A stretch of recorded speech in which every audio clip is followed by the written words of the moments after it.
வணக்கம், welcome to culls cuisine. பருப்பு இல்லாமல் அரிசியும் தேங்காயும் வச்சு ஒரு சூப்பரான சாஃப்டாக ஹெல்த்தியான ஒரு தோசை இப்படி பண்ணலாங்கிறத தான் பார்க்க போகிறோம். ஸோ இதுக்கு ஃபஸ்ட்டு ஒரு பவுல் எடுத்துட்டு அதில் 2 கிளாஸ் பச்சரிசி, எந்த கிளாஸ் எடுத்துக்கிறோமோ அதே கிளாஸில் அளந்துக்கணும். இதை ஒரு 2 தடவை தண்ணி விட்டு நல்லா வாஷ் பண்ணிக்கலாம். இப்போ இதுக்கு தேவையான அளவு தண்ணி சேர்த்துடலாம். 1 டேபிள் ஸ்பூன் வெந்தயம்.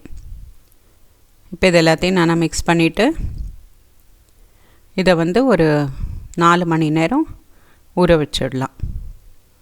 அடுத்து இது நம்ம அரைக்க போகிறச்சு அதுக்கு ஒரு 15 நிமிஷம் முன்னாடி எடுத்துட்டா போகிறோம். ஒரு பவுல் எடுத்துட்டு 1 கப்பு அவல் எடுத்துட்டு அதை நல்லா வாஷ் பண்ணிவிட்டு அதில் 1 கிளாஸ் தண்ணி சேர்த்துட்டு அதை ஒரு 15 நிமிஷம் ஊற வச்சிடலாம்.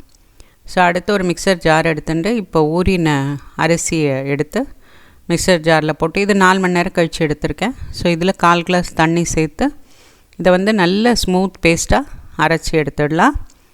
இதை ஒரு பவுலில் நம்ம ட்ரான்ஸ்ஃபர் பண்ணி மீதி இருக்கிற அரிசியும் அரைச்சி எடுத்துடலாம்.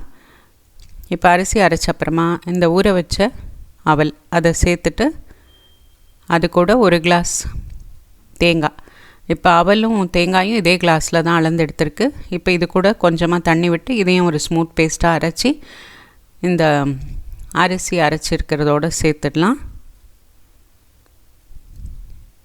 ஸோ இதுக்கு தோசை பதத்துக்கு தேவையான அளவு தண்ணி விட்டு நல்லா மிக்ஸ் பண்ணிடலாம். இப்போ இதை மிக்ஸ் பண்ணியாச்சு. ஒரு 2 பாத்திரத்தில் நான் எடுத்துட்டு இதை ஒரு 8 மணி நேரம் புளிக்க வச்சிடலாம். ஸோ இப்போ நெக்ஸ்ட் டே நல்லா புளிச்சு மேலே உப்பி வந்திருக்கு. ஸோ இதை ஃபஸ்ட்டு மிக்ஸ் பண்ணிக்கலாம். பண்ணிவிட்டு இதில் 3/4 டீஸ்பூன் உப்பு சேர்த்து இதையும் நல்லா கலந்து விட்டுடலாம். இப்போ தோசை மாவு சூப்பராக ரெடி ஆகிடுது.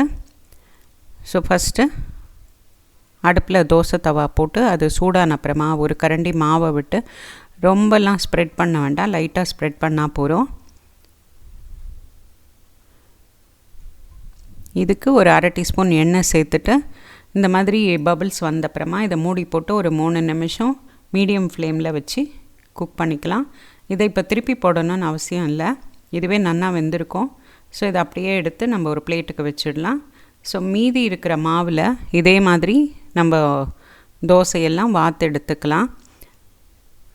இந்த தோசை மாவு போட்டு இந்த பபிள்ஸ் வர வரைக்கும் வெயிட் பண்ணிவிட்டு அதுக்கப்புறம் மூடியை போட்டு ஒரு 3 மினிட்ஸ்க்கு வேக வச்சு எடுத்துட்டா நம்மளோட ஹெல்த்தி கோகனட் தோசை சூப்பராக ரெடி ஆகிடுது.